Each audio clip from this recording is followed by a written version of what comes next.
चलो, कहाँ तक बताए थे? हेडिंग कहाँ हो गई थी, कहाँ तक?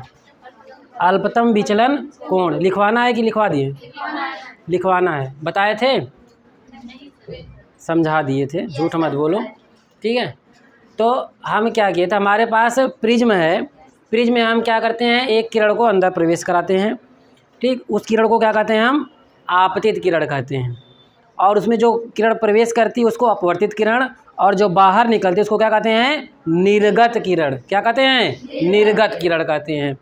अब यहाँ पे जो आपतित किरण होती है, आपतित किरण को क्या करें? आगे बढ़ाएं, और निर्गत किरण को पीछे बढ़ाएं, तो उनके बीच में एक एंगल बनता है जिसको हम क्या कहते हैं? विचलन कोण कहते हैं। तो ये विचलन कोण जो होता है ये दो फैक्ट पर निर्भर करता है, एक तो उसके अपवर्तनांक पर और दूसरा आपतन कोण पर निर्भर करता है। तो अपवर्तनांक तो नहीं बदलेंगे, लेकिन हम आपतन कोण बदल सकते हैं। तो आपतन कोण को हम इस प्रकार एडजस्ट करें कि आपका जो विचलन कोण है उसका मान न्यूनतम हो जाए, तो उस न्यूनतम विचलन को, उस कोण को हम क्या कहते हैं? न्यूनतम विचलन कोण कहते हैं। समझ में आई बात? तो हम चित्र भी बना दे रहे हैं, ज़रूरत पड़ेगी इसकी भी। तो यहाँ पे ये वाली किरण क्या कहलाएगी आपकी? अब देखो, इस पे अभिलंब डालेंगे ना, यानी कि स्थल के लंबवत क्या कहलाएगा? ये अभिलंब कहलाएगा। तो इधर सघन विरल माध्यम से सघन में जा रही है तो अभिलंब की ओर झुक जाएगी, और इधर मान लो इधर से जा रही है, और फिर यहाँ पे भी अभिलंब रहेगा, तो यहाँ पे हम अभिलंब की लाइन खींच दिए हैं। अब यहाँ पे सघन माध्यम से विरल माध्यम में जा रही है तो अभिलंब से दूर हट जाएगी, तो ये कौन सी किरण कहलाती है? निर्गत किरण। क्या कहलाती है? निर्गत किरण। और ये किरण क्या कहलाती है? आपतित किरण कहलाती है। और अभिलंब और आपतित किरण के बीच का कोण क्या कहलाता है? आपतन कोण कहलाता है। और इसको किससे प्रदर्शित करेंगे? आई से प्रदर्शित करेंगे। और ये कोण क्या कहलाएगा? आर कहलाएगा, ठीक है। और यहाँ पे इस किरण को मान लेते हैं, इस एंगल को, यानी कि इसको आई डैश मान लिए थे, चित्र बनाए थे आप लोग, और इसको मान लेते हैं हम आर डैश मान लेते हैं। समझ में आ रही है बात ना? तो हम क्या करें, आपतित किरण, ये कौन सी किरण है? आपतित किरण को क्या करें? आगे बढ़ा रहे हैं, और निर्गत किरण को किधर कर रहे हैं? पीछे कर रहे हैं। तो इनके बीच में ये एंगल एक बनता है, इसी को हम क्या कहते हैं? विचलन कोण कहते हैं, और इसे डेल्टा से प्रदर्शित करते हैं। अब हम जैसे जैसे आपतित किरण को यानी आपतन कोण को बदलते हैं तो अपना जो विचलन कोण है ये भी बदलता रहता है। तो एक ऐसी कंडीशन आती है कि जिस कंडीशन पे अपना जो विचलन कोण है उसका मान न्यूनतम हो जाता है, तो उस न्यूनतम कोण की हम क्या कहते हैं? न्यूनतम विचलन कोण कहते हैं। क्या कहते हैं? न्यूनतम विचलन कोण कहते हैं। और इसे डेल्टा एम से प्रदर्शित करते हैं। यम फार क्या हो जाएगा? मिनिमम। यम फार, ठीक है। तो लिख लो इसको, हेडिंग डालना अल्पतम विचलन कोण। ये तो चित्र आप लोग बनाए थे ना? लिखना विचलन कोण का मान, विचलन कोण का मान आपतित प्रकाश किरण के, आपतित प्रकाश किरण के आपतन कोण पर निर्भर करता है। आपतन कोण पर निर्भर करता है, निर्भर करता है किसी प्रिज्म के लिए, किसी प्रिज्म के लिए एक निश्चित आपतन कोण पर, एक निश्चित आपतन कोण पर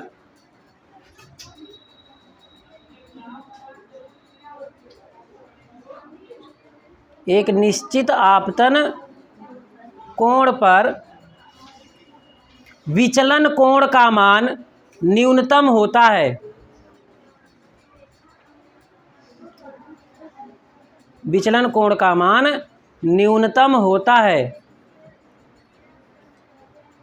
इस न्यूनतम विचलन कोण को,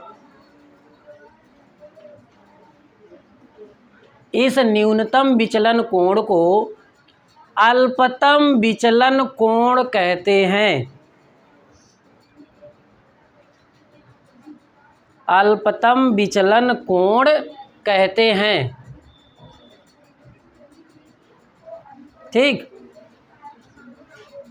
इसे डेल्टा एम से प्रदर्शित करते हैं। ऐसा डेल्टा एम लिखा जाएगा, डेल्टा एम से प्रदर्शित करते हैं।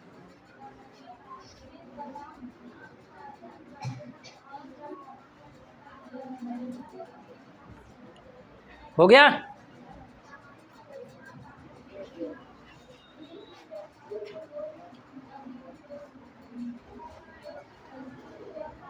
अब देखो, इतना तो बात समझ में आ गई कि जो न्यूनतम विचलन कोण है ये दो चीज़ों पे डिपेंड करता है, एक अपवर्तनांक पे और दूसरा किस पे, आपतन कोण पर। किस पे, आपतन कोण पे।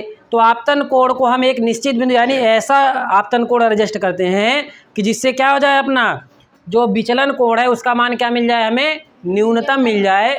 तो उसी न्यूनतम विचलन कोण को हम अल्पतम विचलन कोण कहते हैं। और इसे किससे प्रदर्शित करते हैं, डेल्टा एम से। यम कहाँ, यम को क्या कहेंगे, मिनिमम।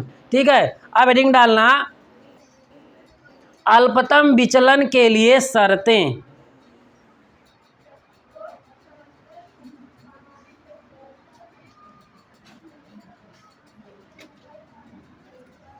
इसमें 3 शर्तें हैं जो कि बहुत महत्वपूर्ण हैं और बहुत इम्पोर्टेंट हैं।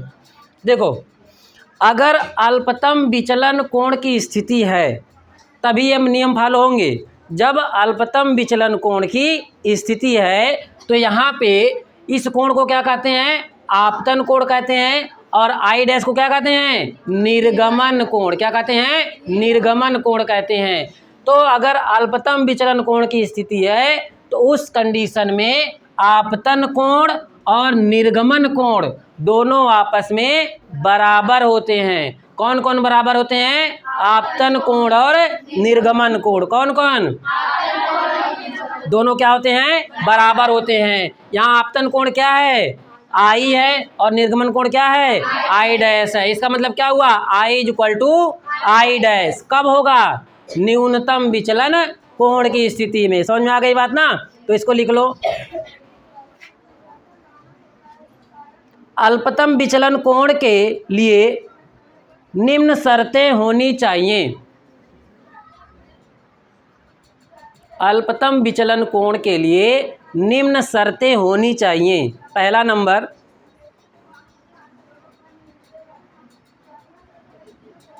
आपतन कोण आई, आपतन कोण आई तथा निर्गमन कोण, निर्गमन कोण क्या है, आई डैश। आपतन कोण आई तथा निर्गमन कोण आई डैश बराबर होने चाहिए, बराबर होने चाहिए। इसका मतलब क्या हुआ, आई इज इक्वल टू क्या हो गया, आई डैश। आपतन कोण बराबर निर्गमन कोण, आपतन कोण बराबर निर्गमन कोण। अब दूसरा नंबर डालना, प्रिज्म के दोनों अपवर्तक पृष्ठों पर, प्रिज्म के दोनों अपवर्तक पृष्ठों पर आई माइनस आर ब्रैकेट में लिख लेना, आई माइनस आर तथा I dash minus R dash, I dash minus R dash न्यूनतम विचलन की स्थिति में, न्यूनतम विचलन की स्थिति में बराबर होते हैं, न्यूनतम विचलन की स्थिति में बराबर होते हैं।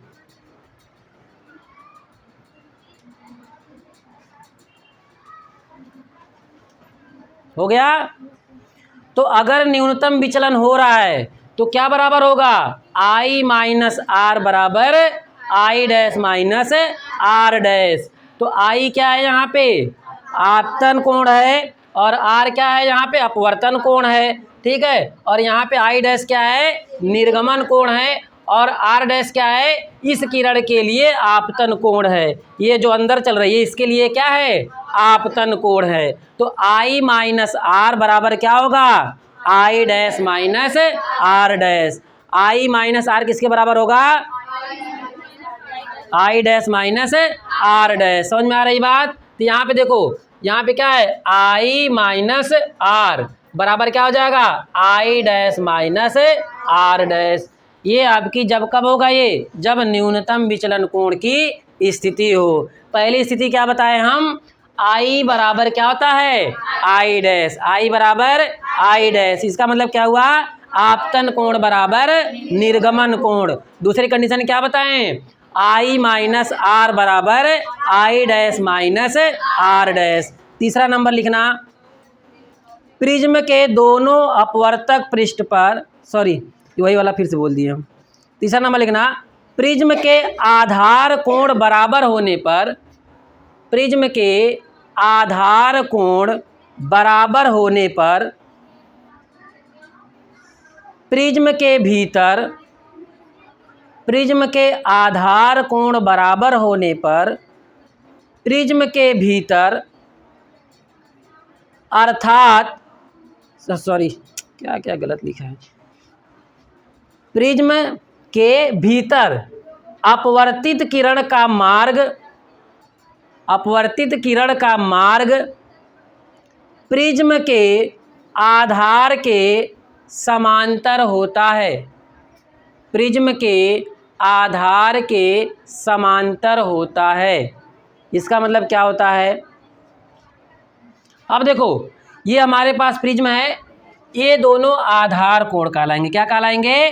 आधार कोण कहलाएंगे ये दोनों। समझ में आ रही बात ना? क्योंकि ये भुजा क्या है? आधार है। आधार मतलब क्या होता है? जो नीचे रखा है उसको आधार कहते हैं। तो आधार का ये एंगल क्या है? इसको क्या कहेंगे? आधार कोण कहेंगे। क्या कहेंगे? आधार कोण। यदि ये दोनों बराबर हैं, कोई प्रिज्म ऐसा है जिनके आधार कोण क्या हैं? बराबर हैं, और वो किस कंडीशन में है? अल्पतम विचलन कोण की स्थिति में है। तो इस कंडीशन में जो इसके अंदर अपवर्तित किरण है वो समांतर होती है आधार के। समझ में आ रही बात? कि जो इसके अंदर जो अपवर्तित किरण है इसके समांतर कौन होता है? आधार। यानी आधार के समांतर क्या होती है? अपवर्तित किरण। कौन सी अपवर्तित किरण? जो इसके, यानी कि जो आपके प्रिज्म के अंदर जा रही है। प्रिज्म के अंदर की अपवर्तित किरण किसके समांतर होती है? आधार के। दो कंडीशन में होगी। कब?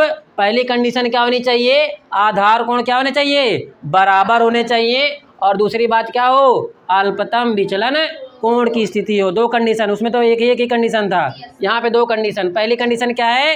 कि आधार कोण क्या होने चाहिए? बराबर होने चाहिए। और दूसरी बात क्या होनी चाहिए? न्यूनतम विचलन या अल्पतम विचलन कोण की स्थिति में हो। तब क्या होगा कि जो आपके प्रिज्म के अंदर अपवर्तित किरण है वो किसके समांतर होगी? आधार के समांतर होगी। तो तीनों कंडीशन याद हो गई? याद हो गई ना? तो पहली क्या है? I is equal to I dash. इसका मतलब क्या है? आपतित किरण बराबर निर्गमन, आपतन कोण बराबर निर्गमन कोण। दूसरी क्या है? आई माइनस आर बराबर I dash minus R dash. और तीसरी क्या है? कि जब जो है आपके क्या हो? आधार कोण बराबर हो और अल्पतम विचलन कोण की स्थिति हो, तब जो दर्पण है, सॉरी, प्रिज्म के अंदर की अपवर्तित किरण समांतर होगी किसके? आधार के। तीनों याद हो गया? अब इसी तीनों को आधार मान करके हम जो है इसका अपवर्तनांक का सूत्र निकालेंगे। ठीक, इसके चलो, तो यहाँ पे आप लिख सकते हो, ये आपका नाम दिए थे हम यहाँ पे, ये है आपका डी क्यू और ये है नहीं सी डी क्यू आर। ये सी है, ये डी है, और ये क्यू है, और ये आर। ये लिखे थे आप लोगों को ना? तो यहाँ पे क्या होगा? देखो, सी डी समांतर क्या हो जाएगा? क्यू आर के हो जाएगा। इसको भी लिख लेना। लिखने के बाद सी डी समांतर क्यू आर हो गया। इसमें कितना बड़ा लिखना है? नहीं,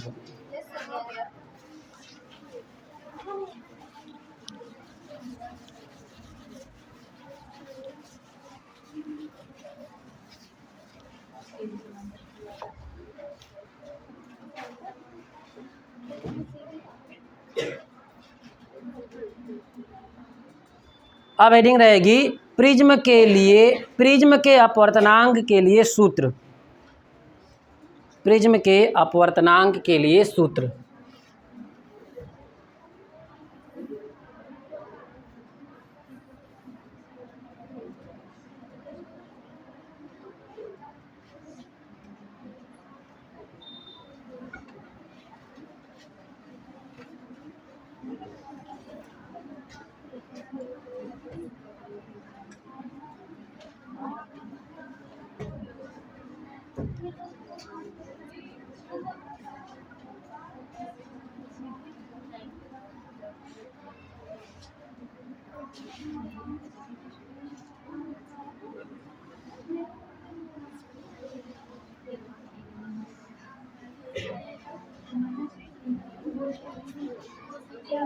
चित्र बनाते रहो आप लोग।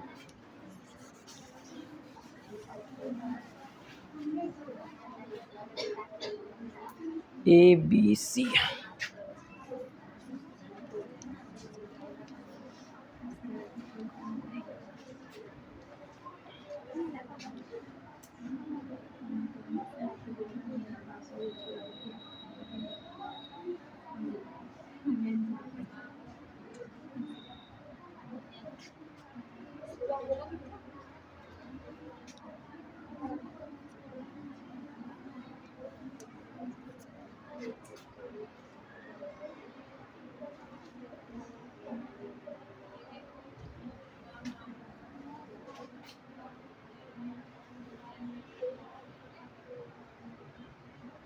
MPQ ये है आपका M।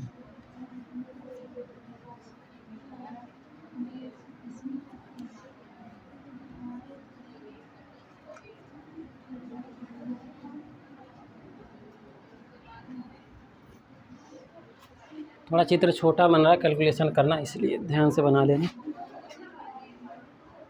IR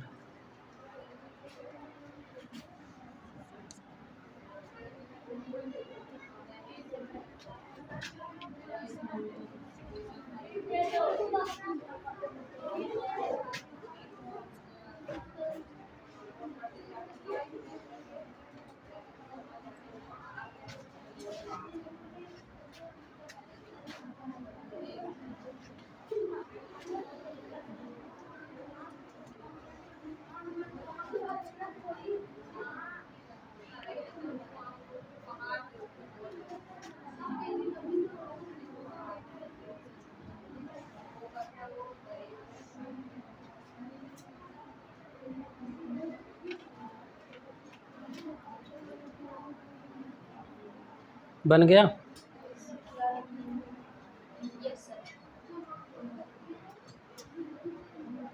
तो इस चित्र में तो कुछ नया नहीं है, सब वही चीज़ें, बस थोड़ा सा पैरामीटर के नाम चेंज हो गए हैं। जैसे वहाँ पे IR माने थे, यहाँ I1 R1 माने थे मान लिए, और वहाँ पे क्या माने थे I'R' माने थे, तो यहाँ पे R2 I2 मान लिए। ठीक, उससे कोई फ़र्क नहीं है। और यहाँ पे ये कौन सा एंगल कहलाता है, विचलन कोण कहलाता है। अच्छा ये बताओ आप लोग, ये तो विचलन कोण है, अगर इसको माने तो ये गलत होगा क्या, ये क्या विचलन कोण होगा, होगा। क्यों होगा, कौन सा कोण है, दोनों बराबर होंगे, किस कारण, शीर्षाभिमुख कोण के कारण। ठीक है, तो चाहे इसको कहो चाहे उसको कहो, बात एक ही है। तो यहाँ पे क्या है, ये Q है, ये एक बिंदु Q है। ठीक, PQ है ये, और ये आपका ABC है। तो यहाँ पे क्या है, देखो आपतित किरण जा रही है, और ये कौन सी किरण है, IP है। ठीक, IP किरण जा रही है, और ये क्या है, आपका अभिलंब है। ठीक है, ये क्या है, अभिलंब है। तो अभिलंब से क्या हो जाएगी, अभिलंब की ओर झुक जाएगी, क्योंकि इस विरल माध्यम से सघन माध्यम में जा रही है। तो कौन सा एंगल बना रहा है यहाँ पे, R1, I1 पे गया और क्या बनाया, R1 गया, R1 बन गया। फिर यहाँ पे ये कौन सी किरण कहलाएगी, अपवर्तित किरण, यानी कि प्रिज्म के अंदर की। अब यहाँ पे ये किसके लिए क्या काम करेगी, यहाँ पे आपतित किरण का काम करेगी। तो यहाँ पे जो है फिर ये आपका एंगल जो हो जाएगा, यानी कि यहाँ पे R2 विरल सघन माध्यम से विरल माध्यम में जा रहे, तो अभिलंब से दूर हट जाएगी, यानी इधर R2 है तो इधर क्या बन जा रहा है, I2 बन रहा है। और इसको आपतित किरण को आगे बढ़ा दिए और निर्गत किरण को पीछे बढ़ा दिए तो ये हमारा क्या बन गया, विचलन कोण बन गया। समझ में आ गई बात ना। तो इस कहानी को लिख लो, फिर उसके बाद प्रूफ करा रहे हैं। थोड़ा तेज लिखना। माना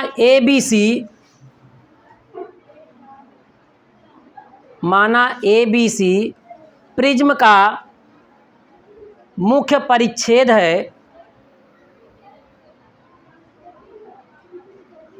कोण ए प्रिज्म का अपवर्तक कोण है। कोण ए प्रिज्म का अपवर्तक कोण है। माना प्रकाश की एक किरण IP, माना प्रकाश की एक किरण IP अपवर्तक पृष्ठ AB अभिलंब के साथ I1 कोण पर आपतित होती है।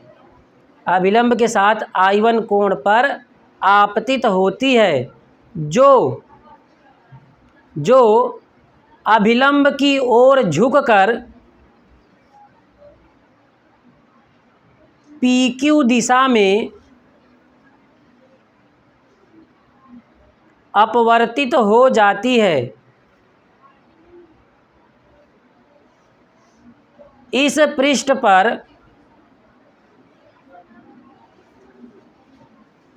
आपतन कोण I1 तथा अपवर्तन कोण R1 है। यह किरण दूसरे पृष्ठ द्वारा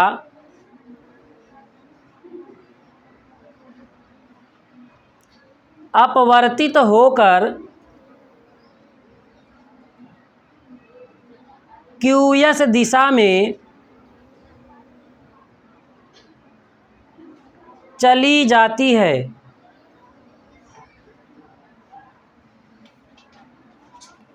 यदि दूसरे पृष्ठ के लिए आपतन कोण R2 तथा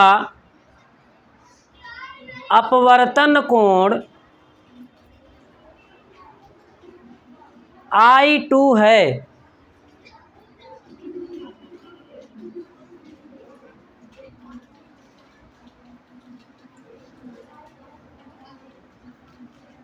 IP को आगे बढ़ाने पर तथा QS को पीछे बढ़ाने पर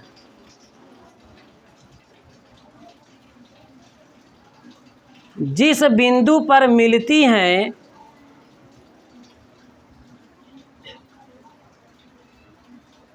वहाँ बना कोण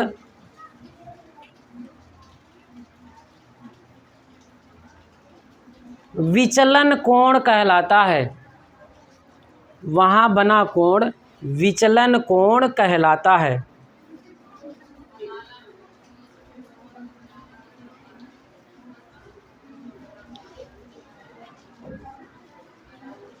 हो गया?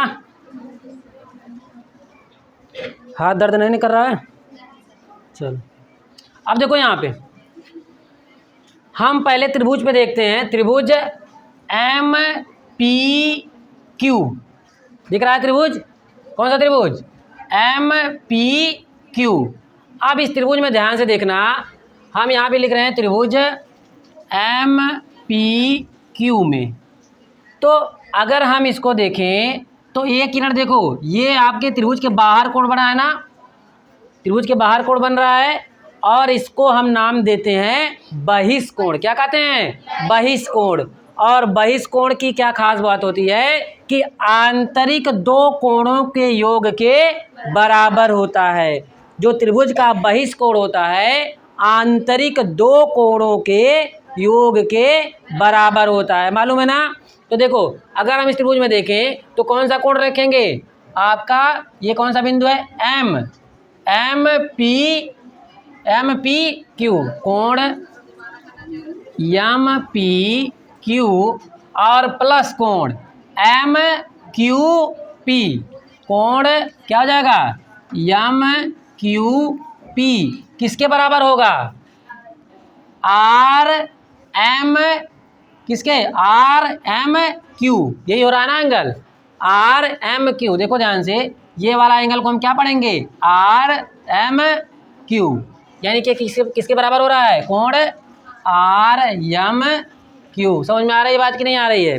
यानी कि यहाँ पे क्या है ये बहिष्कोण है ये, और बहिष्कोण क्या होता है, अगर किसी त्रिभुज का बहिष्कोण है तो आंतरिक उसके दो कोणों के योग के बराबर होता है। तो यहाँ पे बाद में लिख लेना तुम लोग जो भी बाकी लिख रहे हैं, ठीक है, पहले समझ लो। तो यहाँ पे देखो यहाँ पे क्या है एम पी क्यू है ना, तो देखो एम पी क्यू यही वाला एंगल है ना। अब देखो इसको हम क्या लिख सकते हैं, अब बताओ आप लोग ध्यान से बताना, अगर हम ये एंगल की बात करें और ये एंगल की बात करें, क्या ये दोनों बराबर होंगे, होंगे कि नहीं होंगे। देखो यहाँ पे दो तिर्यक रेखाएं एक दूसरे को, यानी दो रेखाएं एक दूसरे को कट रही हैं, तो यहाँ पे ये कौन सा कोण कहलाता है, शीर्षाभिमुख कोण कहलाता है। और शीर्षाभिमुख कोण बराबर होते कि नहीं होते हैं, ठीक है। यानी कि ये वाला एंगल जो होगा क्या इसके बराबर नहीं होगा, हो जाएगा। अब देखो यही हम यहाँ पे पहले समझा दें एक बार, तो यहाँ पे देखो क्या हो रहा है, ये कोण क्या है I1 है, क्या है I1 है, और I1 किसके बराबर होगा, देखो यहाँ पे दो कोण बन रहे हैं ना, यहाँ पे ये वाला एंगल और इसके बाद ये वाला एंगल है, इन दोनों के योग के बराबर होना चाहिए I1, ठीक है। तो यहाँ पे क्या हो जाएगा एम पी क्यू, ये है ना ये वाला एंगल क्या है एम पी क्यू, और यहाँ पे क्या है क्यू पी ओ, इन दोनों के जोड़ने के बराबर आना चाहिए, क्योंकि क्या है ये शीर्षाभिमुख कोण है। तो I1 बराबर क्या हो जाएगा, आप लोग बताओ क्या होगा यहाँ पे आपका एम पी क्यू कोण एम पी क्यू प्लस क्या हो जाएगा क्यू पी ओ, और ये है क्या R1 है कि नहीं है, ये क्या है R1 है, तो यहाँ पे हम R1 लिख दें, डायरेक्ट लिख दें R1। तो कोण एम पी क्यू बराबर क्या हो जाएगा, देखो I1 कहीं पर दे रहे हैं और R1 को इधर ले जाएंगे तो क्या हो जाएगा I1 माइनस R1, यही हो रहा है कि नहीं होना। देखो यहाँ पे क्या हो जाएगा ये I1 माइनस R1, सही है कि नहीं है। तो देखो यहाँ पे एम पी क्यू हमें दिया हुआ है, तो एम पी क्यू की जगह हम क्या रख सकते हैं I1 माइनस R1 रख सकते हैं, तो यहाँ पे रख दें इसको हम। तो यहाँ पे देखो क्या हो जाएगा I1 माइनस R1 प्लस, अब देखो एकदम ठीक इसी तरह से एम क्यू पी ये वाला एंगल है ना, तो पहले हम शीर्षाभिमुख कोण से लिखते हैं, तो ये I2 किसके बराबर होगा, ये वाले एंगल के बराबर होगा, ठीक है। तो यहाँ पे I2 बराबर देखो I2 बराबर क्या होगा एम क्यू पी, यही होगा ना एम क्यू पी और प्लस क्या हो जाएगा पी क्यू ओ, यही होगा ना एंगल। तो इसको हम क्या कह सकते हैं R2 कह सकते हैं, तो प्लस क्या हो जाएगा R2 हो जाएगा। तो यहाँ पे देखो अब एम क्यू पी बराबर क्या हो जाएगा I2 माइनस R2, ये क्या आ जाएगा एम क्यू पी हो जाएगा, ठीक। तो यहाँ पे हम लिख सकते हैं एम क्यू पी दिया है, तो एम क्यू पी की जगह आप क्या रख सकते हैं हम I2 माइनस R2। अब बताओ आर एम क्यू क्या है, आर एम क्या हो, गलत लिख दिया क्या कहीं, अच्छा I2 माइनस R2 रहेगा ना।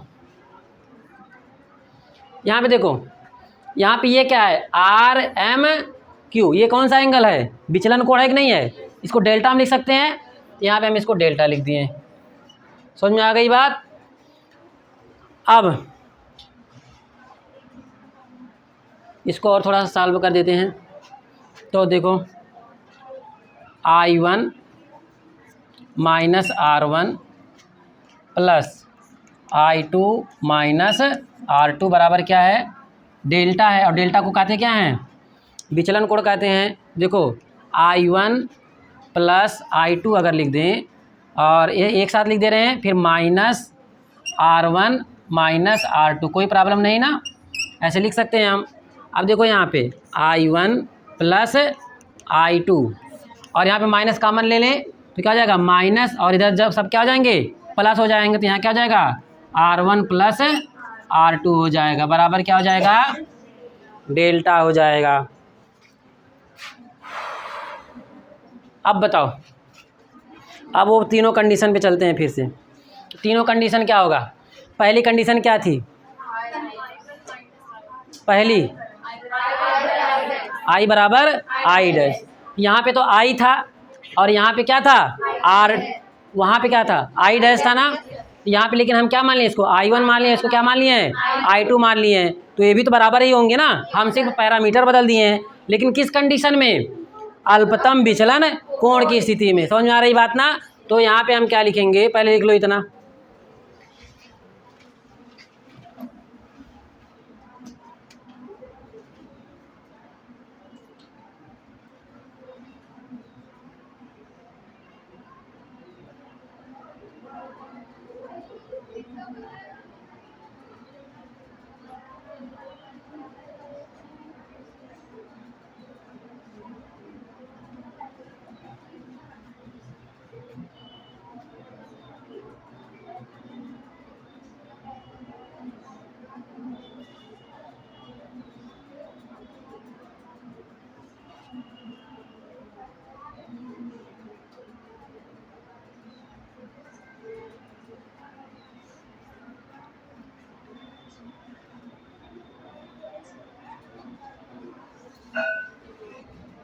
लो